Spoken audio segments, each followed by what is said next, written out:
Acte 10, verset 34 ou le verset 1. Je ne suis pas sûr encore entre les deux qu'est-ce que je vais commencer. C'est drôle, hein? Je suis comme coincé entre deux messages, entre deux façons de voir, puis entre deux façons d'exposer. Je suis un peu coincé pour rapport à une raison qui est bien simple. C'est à cause de l'actualité actuelle dans laquelle on est aujourd'hui.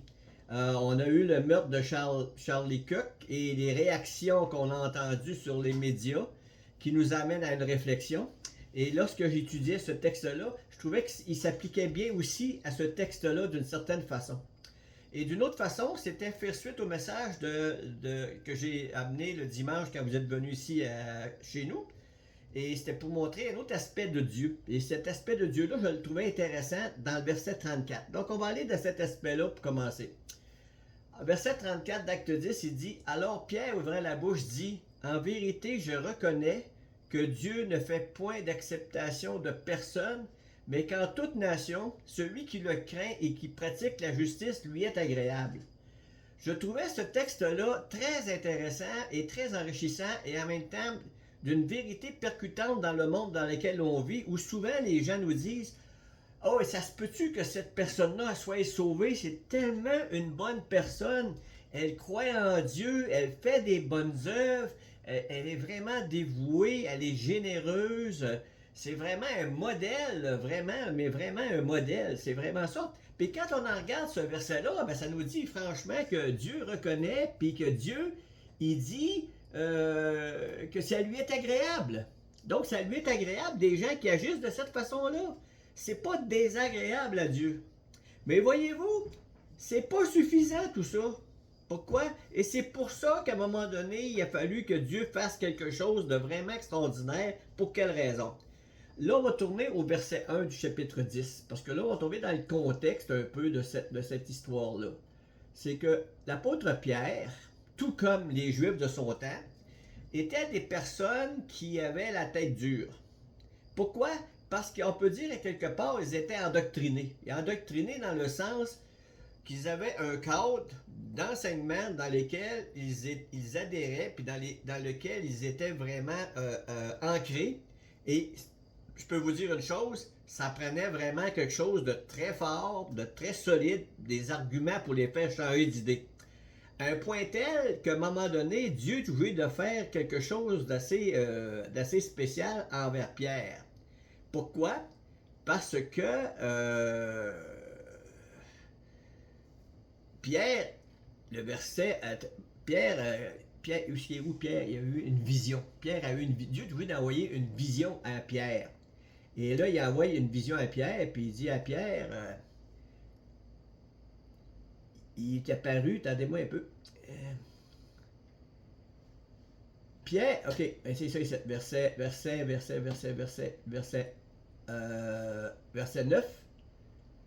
verset 10, verset 13, on va dire. Et la voix dit, lève-toi, tue et mange. Pierre dit, non Seigneur, car je n'ai jamais rien mangé de souillé ni d'impur. Parce que le ciel s'était ouvert avec un objet et une grande nappe au verset 11. Parce que il y avait faim.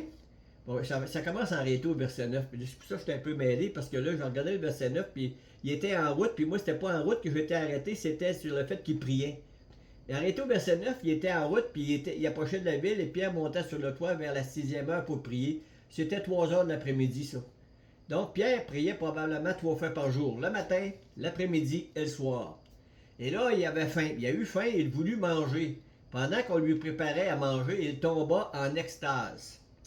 Il vit le ciel ouvert et un objet semblable à une grande nappe attachée par les 4 coins qui descendait et s'abaissait vers la terre.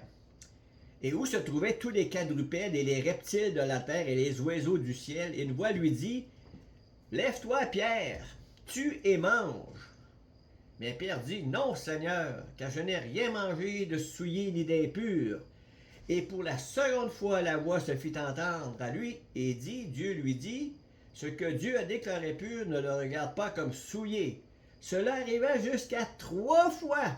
Et aussitôt après, l'objet fut retiré dans le ciel. Imaginez-vous donc, Pierre répond à Dieu, « Non! Non! Dieu, il donne un ordre. Pierre, il dit non. Voyez-vous à quel point quelqu'un qui est endoctriné que même Dieu, avec un miracle, avec un extase, avec quelque chose d'extraordinaire, le gars va dire non. Moi, j'ai jamais rien mangé d'impur, c'est pas aujourd'hui que je vais recommencer. Pourquoi tu manges rien d'impur? Tu manges rien d'impur parce que tu voulais plaire à Dieu. Et là, c'est Dieu pour qui tu veux plaire qui te dit manges-tu et tu dis non. Voyez-vous comment est-ce qu'on peut être borné quand on a une idée derrière la cravate qu'on n'est pas capable d'en changer? C'est pour ça que moi j'aimais bien l'idée des gens de Bérée qui nous disaient les gens de Bérée avaient un sentiment plus noble que ceux de Thessalonique car ils examinaient chaque jour les Écritures pour savoir si ce qu'on leur enseignait était exact. J'aimais Charles Kirk dans son kiosque, c'était prouve-moi que j'ai tort. En anglais, prove me wrong, je ne sais pas comment c'est dit en anglais, mais c'est prouvez-moi que j'ai tort. Et moi, souvent, j'ai dit aux gens, moi, là, je suis prêt à croire à n'importe quoi du moment que tu me le prouves avec des arguments qui tiennent la route. Mais si tu n'as pas d'argument qui tient la route, moi, je ne croirais pas à n'importe quoi. Moi, je suis croyant en Jésus-Christ. Qu'est-ce qui m'a emmené à la foi? C'est des prophéties bibliques. C'est une loi de probabilité scientifique qui démontrait à partir d'une loi de probabilité qu'il était impossible aux hommes d'écrire les prophéties bibliques. Et à partir de ça, moi, il y a quelque chose qui a un déclic qui s'est fait. C'est donc impossible aux hommes d'écrire ce livre-là. C'est donc dire que Dieu a inspiré et a renseigné et a donné l'information précise à des hommes choisis. Et ces prophéties-là sont arrivées exactement telles qu'ils ont été enseignées. À partir de ce moment-là, moi, je vais être dur à faire changer d'idée. Pourquoi? Parce que je crois ça. Que les prophéties bibliques sont un élément fondamental dans la Bible pour démontrer que la Bible est la parole de Dieu. C'est pas parce que la Bible réfère qu'il y a des miracles dedans, ou que c'est des belles histoires, ou que c'est moralement supérieur à n'importe quoi. Non! Parce qu'il y a des livres dans le monde qui sont vraiment moraux, qui sont beaux, qui ont des belles histoires, mais qui ne sont pas inspirés de Dieu pour autant. S'il n'y a pas de prophétie dans la Bible, pour moi, ça tombe un livre comme les autres. Des belles histoires, quelqu'un qui se prétend Dieu comme Mahomet, puis le Coran et Allah, etc. Ça serait à peu près la même chose. Mais Dieu nous a démontré, à partir des prophéties bibliques, qu'il était derrière toute l'histoire qu'on lit, derrière tous les textes qu'on lit, derrière tous les auteurs qu'on a. Dieu est derrière ça. Les Juifs ont cru ça pendant des milliers d'années. Quand le Messie est arrivé, ils avaient leur enseignement dans la Bible, mais ils ont été incapables, pour la plupart, pas tous, mais ils ont été incapables de changer leur façon de voir et de penser et de se dire, ça se peut-tu que ça soit le Messie, ce gars-là? Ça se peut-tu que ça soit celui-là qu'on attendait ou qu'on attend depuis des milliers d'années? Oh non, ça se peut pas, il mange avec les pécheurs. Ça se peut pas, il se lave pas les mains avant de manger. Toutes des niaiseries, pareilles, pour pas croire. Il va même ressusciter des morts. Oh non, c'est par les démons qui ressuscitent des morts. Voyez-vous à quel point quand on est borné, là, qu'on est borné, t'as bien beau faire des miracles, Jésus lui a dit, même si je les enverrais des gens ressusciter des morts, ils ne croiront pas plus. Pourquoi? Parce qu'ils sont dans la tête bornés. Ils sont fermés, ils n'ont pas d'ouverture d'esprit. Malheureusement, c'est ça le problème dans le monde dans lequel on vit. On n'est pas capable d'écouter. Pierre avait le même problème. Pierre avait le même problème parce que Pierre avait une mission importante. Quelle était la mission de Pierre? Pierre, Dieu lui avait donné les portes du royaume de Dieu. Mais pas de l'Église catholique, ça, là. C'est pas ça que ça voulait dire, là, les clés du royaume, là, qui est Saint-Pierre, etc. Là, on est loin de là, là. Les clés du royaume, c'est que Pierre est le premier qui a annoncé l'évangile à qui? Aux Juifs. 3000 personnes se sont converties cette journée-là. C'était tout un message de cette journée-là. Et en plus, il y a des gens de toutes les langues qui étaient là, qui entendaient, puis qui se sont convertis, puis ont entendu des gens parler dans leur langue, puis ils n'avaient jamais appris, puis ont eu un miracle. Il s'est passé quelque chose d'extraordinaire cette journée-là. On n'imagine pas ce qui s'est passé. Il y a 3000 personnes qui se sont converties. Et je peux vous dire que ces 3000 personnes-là, là, c'était des vrais convertis, puis qui ont parti dans l'Empire partout, là, annoncer l'Évangile partout. Après ça, Pierre est allé annoncer l'Évangile à qui? Aux Samaritains. Parce que les Juifs, encore là, dans leur façon de comprendre les Écritures tout croche, Vous ne parlez pas avec les Samaritains, ne se mélangez pas avec les Samaritains. Fait que Dieu a fait quelque chose aussi pour qu'il aille annoncer l'évangile aux Samaritains, et Dieu a démontré par un signe extérieur que Saint-Esprit était aussi donné aux Samaritains, et que Saint-Esprit n'était pas réservé seulement pour les Juifs, mais aussi pour les Samaritains. Là, ça peut aller jusque-là. C'est des moitiés de Juifs. On peut toujours s'entendre là-dessus, tu sais, veut dire, au moins, il y en a la moitié. C'est pas pire, tu sais, veut dire. Mais là, aller chez un païen, là, c'est une autre histoire. Aller chez un païen, c'est une autre histoire. Et c'est pour ça que Dieu doit lui envoyer une vision vraiment extraordinaire, puis il dit non, non, non. Mais au moment où justement la nappe se retire, qu'est-ce qui arrive? Il arrive des personnes. Verset 17. Tandis que Pierre ne savait en lui-même que penser du sens de la vision qu'il avait eue, voici des hommes envoyés par Corneille, s'étant informés de la maison de Simon, se présentant à la porte. Pourquoi? Parce que les versets avant, Corneille avait eu cette vision, le Seigneur lui avait montré d'envoyer quelqu'un à Joppé pour aller chercher Pierre, pour qu'il vienne lui présenter un message. Voyez-vous, cet homme généreux, on va y aller ensemble, voir un petit peu Corneille avant d'aller plus loin. On va aller voir un peu qui est Corneille. Chapitre 10, verset 1. Il y avait à Césarée un homme nommé Corneille, centenier dans la cohorte dite italienne. Cet homme était pieux et craignait Dieu avec toute sa maison. Il faisait beaucoup de monde au peuple et priait Dieu continuellement.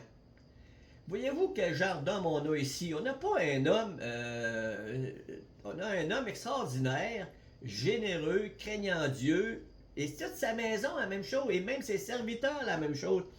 Quand il a décidé d'envoyer ses serviteurs, ils ont été avec la même chose, ils ont donné le témoignage. Et ils ont eu donné le témoignage à Pierre, on va le voir plus tard, le même témoignage qu'on vient de voir ici. Donc c'était un homme généreux et Dieu le trouvait agréable, à un point tel qu'il a envoyé des serviteurs vers Pierre pour que Pierre puisse venir enseigner le message de l'Évangile à Corneille.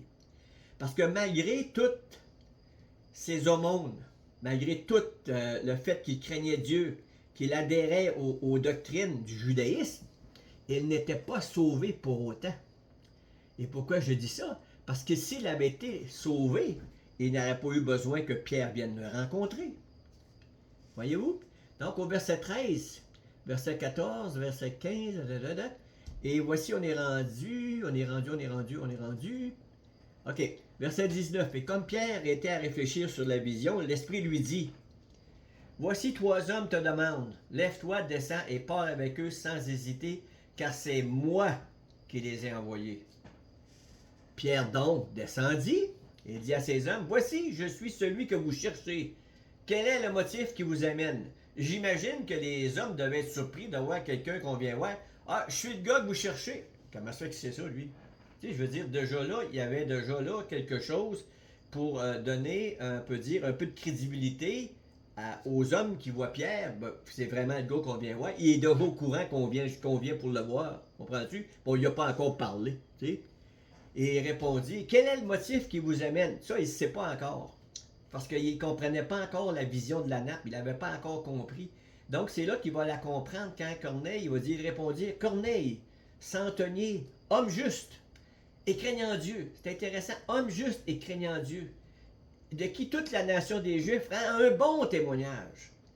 On a vraiment un homme extraordinaire, un homme de haute valeur, a été divinement averti par un saint ange de te faire venir dans sa maison et d'entendre tes paroles.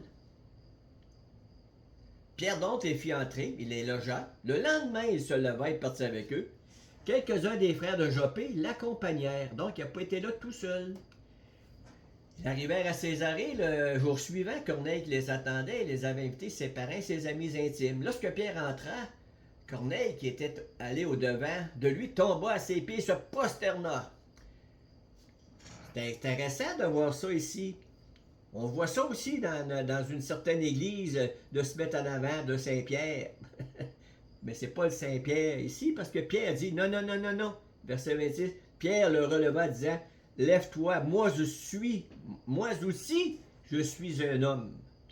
Et on a la même chose dans l'Apocalypse, lorsqu'un ange est apparu, puis à un moment donné, le gars se met à genoux. Non, non, non, il dit, lève-toi, Je suis un serviteur. Il y a une seule personne pour laquelle on doit se prosterner. C'est le Fils de Dieu, c'est Dieu, c'est le Père. On n'a pas à se prosterner devant des hommes de cette façon-là, en signe d'adoration. Verset 27. En conversant, oui c'est bien ça, en conversant avec lui, il entra et il trouva beaucoup de personnes réunies. Voyez-vous, le gars avait déjà préparé la réunion. Vois-tu? Fait que là, quand Pierre arrive, là, il doit avoir une maison remplie parce que lui, ce gars-là, là, sa générosité, puis tout ça, là, puis sa renommée, tout ça, là, il y avait du monde parce que tout, il était en charge d'une cohorte, donc il y avait plein de soldats qui lui obéissaient. Donc, il y avait un témoignage auprès de tout son environnement. Et lorsqu'il a fait entrer le monde chez eux, qu'est-ce que vous pensez qu'il lui avait dit? Hey, j'ai eu une vision, il y a un gars qui va venir nous amener le message de Dieu. Je sais pas c'est qui, mais c'était vraiment quelque chose. Puis là, il a partagé, il devait être enthousiaste, il devait avoir hâte de l'entendre. Puis c'est comme quand quelqu'un, à un moment donné, me dit, c'était à Rimouski dans ce temps-là, j'ai rencontré pasteur Jean-François Simard, qui était pasteur à ce moment-là, et il vient me voir, il me dit, Marc, il dit, j'ai invité quelqu'un en fin de semaine qui vient, il dit, comparé à lui, moi je sais rien. Puis moi, je savais que Jean-François était quand même un bon enseignant. Je pense que Henri va être d'accord avec ça. Et puis, j'ai dit, à ce cas-là, c'est sûr, je vais aller l'écouter. Et c'était Jeff Laurent qui venait justement cette fin de semaine-là. Et lorsque moi j'ai su, j'ai dit je vais y aller. Exactement comme les gens qui sont allés dans la réunion chez Corneille. On m'a dit, hey, viens à la réunion, il y a un gars qui vient. Puis il y a vraiment, parole de Dieu, c'est vraiment quelqu'un d'intéressant. Moi, dans le cas avec Jean-François, il dit, il est supérieur à moi. Puis moi, je savais que Jean-François était un bon enseignant, bon prédicateur. Donc, je me dis, s'il est supérieur à lui, je m'attendais à avoir quelque chose d'intéressant aussi, tu sais, en même temps. Et lorsque j'ai entendu Jeff la première fois, j'ai dit, enfin que c'est beau, t'as dit que c'est rafraîchissant d'entendre un homme comme ça. Ça a été vraiment une révélation d'un certain sens d'avoir quelqu'un enfin qui rejoignait ma façon de penser, ma façon de voir au niveau de l'évangile, de la grâce, du salut, de l'œuvre accomplie. Parce que j'étais pas mal souvent tout seul dans mon coin, puis jugé par beaucoup de chrétiens pendant plusieurs années à cause de ma façon de comprendre l'œuvre de Dieu, l'œuvre accomplie, et n'était pas compris chez beaucoup. Donc, c'est un peu ça qui se passe ici. Donc, on a réuni toutes ces personnes-là qui se sont réunies. Et là, il dit, en rentrant, il dit, vous savez, leur dit-il, qu'il est défendu à un juif de se lier avec un étranger ou d'entrer chez lui. Mais ça, c'est pas vrai. Ça, c'était la doctrine judaïque, mais c'est pas ça que la Bible dit. OK? La Bible était contre les mariages avec les non-juifs. Mais non pas d'avoir de relations, puis d'avoir du commerce, ou d'avoir des communications avec ces gens-là. C'était pas ça pantoute. Mais ça avait été tellement poussé à l'extrême que là, c'était rendu qu'on avait appris à défendu un juif de se lier avec un étranger ou d'entrer chez lui. Mais Dieu m'a appris à ne regarder aucun homme comme souillé ou impur. Ben, il a compris la vision. Comprenez-vous? Il a compris la vision. C'est pourquoi je n'ai pas eu d'objection à venir. Puisque vous m'avez appelé, quand il dit vous m'avez appelé, il n'y avait pas de cell dans ce temps-là, ni de téléphone. Hein?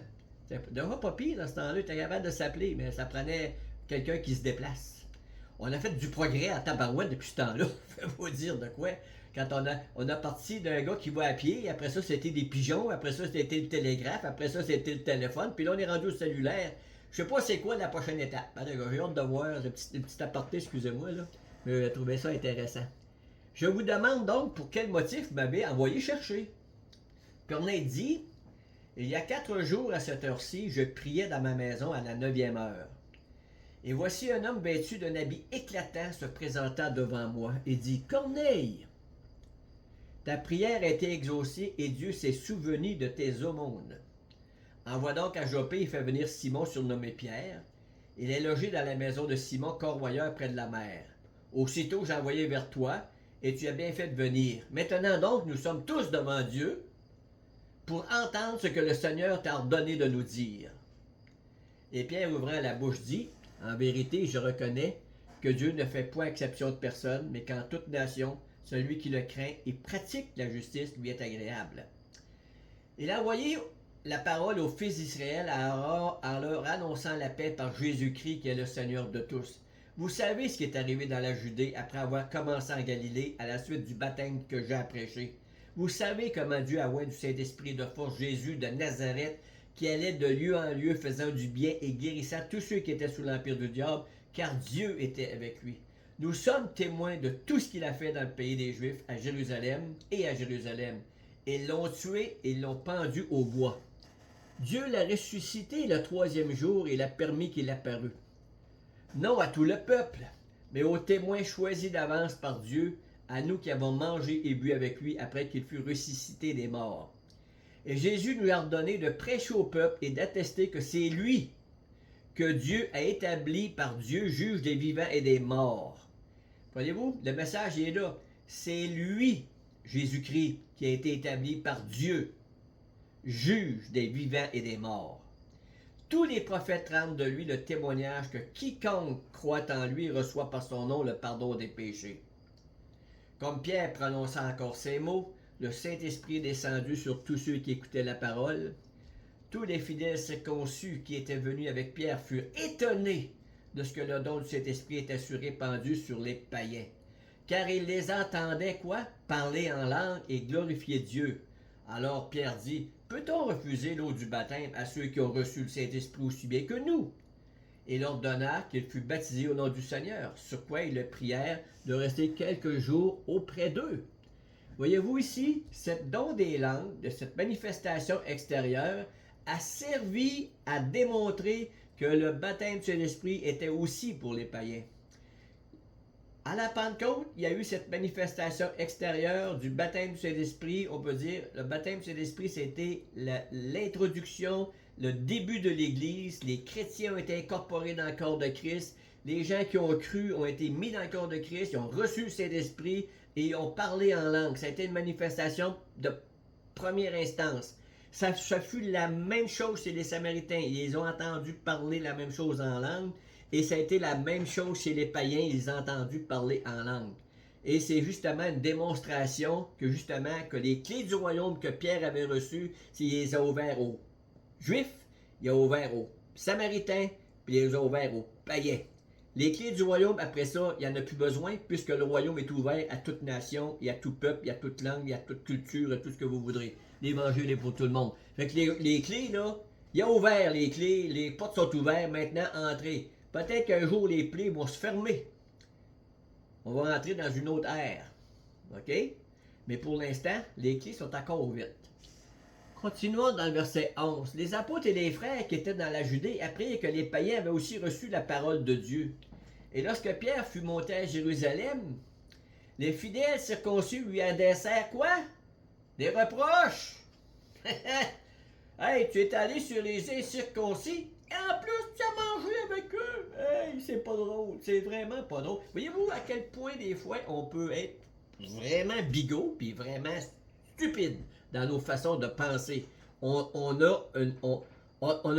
autres là, on l'a là, c'est juste pour nous autres. Ça. Nous autres là, on va dire que si le Seigneur sauve des millions de personnes, c'est beaucoup, beaucoup de personnes. Mais ça me semble qu'on était mieux si on était juste 100 000. Tu sais, il me semble que ça ferait plus pour nous autres, tu sais. Savez-vous quoi? L'univers, là, il y a plus de milliards de planètes puis de galaxies qui adonnent sur la Terre à travers toute l'histoire humaine. Fait que on pourrait tout avoir chacune notre galaxie à nous autres, chacune galaxie à chacun d'entre nous, là, puis il y aura encore de la place, comprenez-vous? Donc, on n'a pas besoin de se limiter à un petit groupe, un petit nombre. Il y en a pour tout le monde, amplement. De la nourriture, il y en a amplement. De la grâce, il y en a amplement. Jésus est grand, Dieu est grand, il est capable de nous en donner en masse. On n'a pas besoin d'avoir peur là, de ne pas partager avec les autres. T'sais. Pas besoin d'être égoïste avec le salut. On va garder ça pour nous autres. Un peu comme les Juifs, dire ah, c'est nous autres, là, puis les incirconcis, là, puis les. Oh, non, non, non, non. Non, non, le Seigneur a voulu faire vraiment des miracles, des visions, puis d'amener quelque chose pour être capable de transformer l'esprit des Juifs à ce moment-là. Parce qu'ils étaient vraiment ancrés dans quelque chose de solide. On pourrait faire un parallèle aujourd'hui avec des gens qu'on rencontre qui sont avec des idées arrêtées. Quand vous êtes dans une secte comme les témoins de Jéhovah et Joanne était, ou vous étiez avec des Mormons, ou qu'on soit avec des catholiques vraiment pratiquants, ou peu importe qui c'est, ces gens-là sont attachés à leur enseignement et à leur doctrine. Et pour qu'ils changent d'avis, il faut vraiment un miracle, il faut vraiment que le Saint-Esprit intervienne. Parce que c'est pas par nos paroles qu'ils vont se convertir en passant. Nos paroles, peuvent peut-être les ébranler, mais si nos paroles les ébranlent, c'est parce que le Saint-Esprit se sert de cette parole-là pour les ébranler. C'est pas ma parole à moi, c'est le Saint-Esprit par ma parole qui va les ébranler. On travaille en collaboration, on travaille ensemble. Le serviteur avec le Saint-Esprit, on est en équipe avec, on ne travaille pas seul. C'est pour ça qu'il ne faut pas avoir peur de témoigner et de parler, même si on parle trop. Tu sais, on a parlé d'Arnold, il avait parlé beaucoup avec, je ne me rappelle pas son nom, là. Yvan. Avec Yvan. Et, ben, moi, j'ai pour mon dire, quelqu'un qui s'expose à faire un voyage en auto avec un chrétien, ben écoute, qui en dure. Excusez-moi, mais c'est ça. Les chrétiens, ça se ferme pas la gueule, ça parle. Fait que c'est bien difficile de pas parler parce que c'est de l'abondance du cœur que la bouche parle. Et si, moi je sais des fois, là, si je suis un grand bout de temps, je lis pas et j'ai pas grand chose à dire, je vais avoir beaucoup moins à partager ou à échanger parce que je suis comme vide, comprenez-vous? Mais si je lis un bon livre, là, tu sais, puis que je lis un bon passage de la parole, j'ai un bon temps avec le Seigneur, puis j'ai des bons. Je vais vous dire de quoi que je vais avoir du matériel à donner, je vais avoir de quoi à dire, puis je vais avoir de quoi à rouler, tu sais. Mais si je lis pas beaucoup, puis je vais être sur le neutre un peu, tu sais, je vais être un peu sur le break, j'aurais pas grand chose à dire, je parlerai pas bien, tu sais. Fait qu'Arnold, il a parlé pourquoi? Parce qu'il est venu ici, puis il a été rempli. Il a aimé sa journée, puis je vous encourage au prochain voyage à venir nous rencontrer, venir faire un tour, parce que ça a l'air qu'il va y avoir d'autres réunions ici, là. Je sais pas, mais moi, je me dérange pas, c'est pas moi qui fais le voyage. Nous autres, on va acheter, Jean-Marc va continuer à faire de la soupe, puis la bonne soupe, puis moi, je vais continuer à acheter du dessert sucré. Puis ceux qui sont diabétiques, ben, vous amènerez votre lunch. Mais, face à part, c'est juste pour dire que les gens ont besoin d'entendre l'Évangile, la vérité, mais sans le Saint-Esprit pour convaincre ces gens-là, on n'est pas capable d'y arriver. Là, j'ai un témoin du Jéhovah que je devrais rencontrer. Là, il faut que je le contacte, là, puis je lui donne un rendez-vous pour qu'on se rencontre. Je vais prier beaucoup, je vais me préparer à le rencontrer, parce que je ne peux pas le rencontrer si je ne suis pas prêt moi-même. Dans la prière et dans l'étude, afin d'avoir quelque chose à partager avec lui, afin qu'il soit ébranlé. Charlie Kirk, quand il faisait ses conférences, là, il y a énormément de personnes qui ont changé. Il y a énormément de personnes qui se sont converties, qui ont changé d'opinion, qui ont changé de direction. Charlie Kirk faisait beaucoup au niveau de contre l'avortement. Il amenait la question de la vie. C'est quoi la vie? Au transgenre, il posait juste une question. Peux-tu me définir c'est quoi une femme? Oh là, une femme, c'est quand tu penses. Non, non, c'est quoi une femme? Ils ne sont pas capables de répondre c'est quoi une femme. Imaginez-vous donc, tu sais, ils ne sont même pas capables de répondre à une chose aussi élémentaire. C'est quoi une femme? Tu sais, je veux dire. Il me semble que c'est facile à dire, c'est quoi une femme, c'est quoi un homme, c'est facile, on le voit bien ici, là. Là, j'ai une femme, un gars, une femme, deux gars. Là, je vois pas, la caméra est fermée, mais chaque en arrière de la caméra, il y a un gars et une femme. J'ai pas besoin de me poser 10 000 questions. C'est-tu vraiment un homme ou une femme? Avant de lui parler, je vais-tu me demander, excusez-moi, hey, t'es-tu un gars ou une femme? Hey, t'es-tu un gars ou une femme avant que je te parle? Parce que je veux savoir, parce que je veux pas me faire dire que je suis pas un gars puis que je t'ai dit que t'étais une femme. Non, on serait dans un monde de fous, d'ailleurs. On est dans un monde de fous. Mais c'est pas dur à comprendre. Donc, il a amené beaucoup d'arguments envers ça, puis tout le temps dans le respect et dans la joie. Des fois, et peut-être des fois, ça peut arriver d'être arrogant. Comme nous tous, des fois, dans notre façon d'amener des choses, des fois, on peut être arrogant. Mais c'est pas une arrogance méchante. Comprenez-vous? C'est une arrogance avec une assurance qu'on est un petit peu... on sait où on est, tu sais, je veux dire, on sait où on est. C'est un peu différent. Comment on pourrait expliquer ça? On sait qui on est, on sait en quoi on croit, on sait en qui on croit. On sait qu'on... Ça nous place un peu en haut, comprenez-vous? Mais c'est parce qu'on est en haut aussi. On est en haut aussi, tu sais. Fait que c'est comme ça un peu que ça se passe, OK? Fait que c'est un peu ça. Fait que Pierre, avec sa gang, ben là, Pierre a fini par exposer au verset 4 ce qui s'était suivi. Et là, ça a été accepté par l'ensemble des Juifs. Et ça a commencé, l'Église a commencé, puis l'Église, elle s'est répandue, puis l'Église, elle s'est développée, puis l'Église, elle a vraiment explosé, on peut dire, dans le premier siècle. Malheureusement, avec le temps, les fausses doctrines ont arrivé, les faux docteurs sont arrivés, les mauvaises personnes sont arrivées, et l'Église a été exposée aux persécutions parce que les gens n'acceptaient pas le message. Et aujourd'hui, on vit dans un monde où on va avoir à faire face à de la persécution parce qu'on voit dans le monde dans lequel on vit que l'islam est en train d'envahir l'Occident partout. Et je vais vous dire, ça ne sera pas Jojo tantôt parce que eux, ils vont prendre la place. Parce que pourquoi ils vont prendre la place? Parce que l'Occident a laissé une place.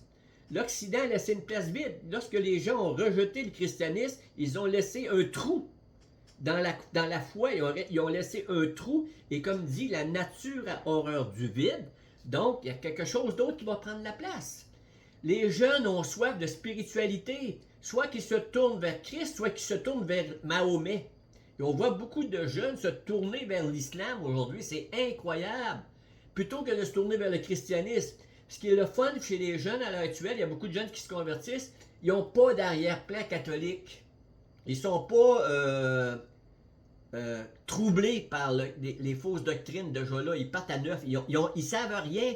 L'école ne les a pas enseignés dans rien sur le christianisme ou à peu près pas. Ils ont eu des cours de culture et religion, je sais pas quoi, mais ça valait pas grand-chose, comprenez-vous? Fait qu'ils savent presque rien. Fait que le Saint-Esprit est capable d'amener un mouvement chez la jeunesse pour convertir les gens, tout comme dans les années 70, il y a eu des mouvements de jeunesse qui a amené des gens à Christ, qui a amené des églises à pousser partout. Et on voit présentement, on voit dans les grandes villes, il y a des églises qui sont pleines de jeunes. Il y a encore des personnes âgées, mais ces grosses églises-là sont pratiquement à 60-70% de jeunes. C'est incroyable, c'est le fun à voir aussi, là, tu sais. Fait que l'apôtre Pierre a commencé une mission, puis le Seigneur a dit, je serai avec vous tous les jours jusqu'à la fin du monde. Donc, on peut dire qu'on ne sera jamais tout seul. Je vais arrêter là, puis je vais aller aux questions.